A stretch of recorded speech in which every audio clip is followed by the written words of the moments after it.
Singapore വന്നിട്ട് ഇപ്പോൾ 1 മാസമായി. എന്നിട്ട് എന്താ രണ്ടാമത്തെ തവണയാണ് ആകെ കൂടി കറങ്ങാനായിട്ടൊന്ന് പുറത്തിറങ്ങുന്നത്. ഇവള് തന്നെ നാട്ടിലോട്ട് പോകുന്നതുകൊണ്ട് ഇവൾക്ക് വേണ്ടി പർച്ചേസിങ്ങിനും കാര്യത്തിനുമായിട്ട് ഇറങ്ങിയതാണ്. ഇറങ്ങിയപ്പോൾ തന്നെ നല്ല മഴയായിരുന്നു. അങ്ങനെ ഞങ്ങൾ പോസ്റ്റായി. പിന്നെ ഞങ്ങൾ ഡ്രിങ്ക്സ് എടുക്കാൻ നോക്കിയിട്ട് നടന്നില്ല കേട്ടോ. ഇട്ട കാശ് പോയി കിട്ടി. പിന്നെ കിട്ടിയ ബസ്സും പിടിച്ച് ബുഗ്ഗി സ്ട്രീറ്റിലോട്ട് വന്ന് ഇവിടെ വന്നപ്പോൾ ചൈനീസ് ടെമ്പിളൊക്കെ കണ്ടു. അവിടെ കുറേ പേര് പ്രാർത്ഥിക്കുന്നൊക്കെ ഉണ്ട്. മേലോട്ട് എന്തൊക്കെയോ നോക്കി നിന്ന്.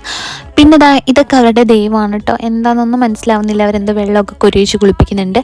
പിന്നെ അവൾ പോകാനുള്ളതുകൊണ്ട് അവൾക്ക് കുറച്ച് പർച്ചേസിങ് കാര്യങ്ങളൊക്കെ ഉണ്ടായിരുന്നു. അങ്ങനെ ഡ്രസ്സൊക്കെ നോക്കുന്നുണ്ട്.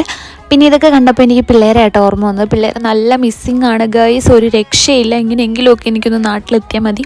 പിന്നെ ഇതൊക്കെ മിക്സ്ഡ് ഫ്രൂട്ട് ഷേക്കും ജ്യൂസൊക്കെയാണ്. അങ്ങനെ വിശന്നപ്പോൾ ഞങ്ങൾ അതൊക്കെ വാങ്ങിച്ച് കുടിച്ച്. പിന്നെ അവളെന്തോ സ്ട്രോബെറിയുടെ വാങ്ങിച്ചു. ഞാൻ മാംഗോ ജാക്ക് ഫ്രൂട്ട് മിക്സാണ് വാങ്ങിച്ചു. പിന്നെ അവളെ കുറച്ച് ഡ്രസ്സൊക്കെ പർച്ചേസ് ചെയ്തു.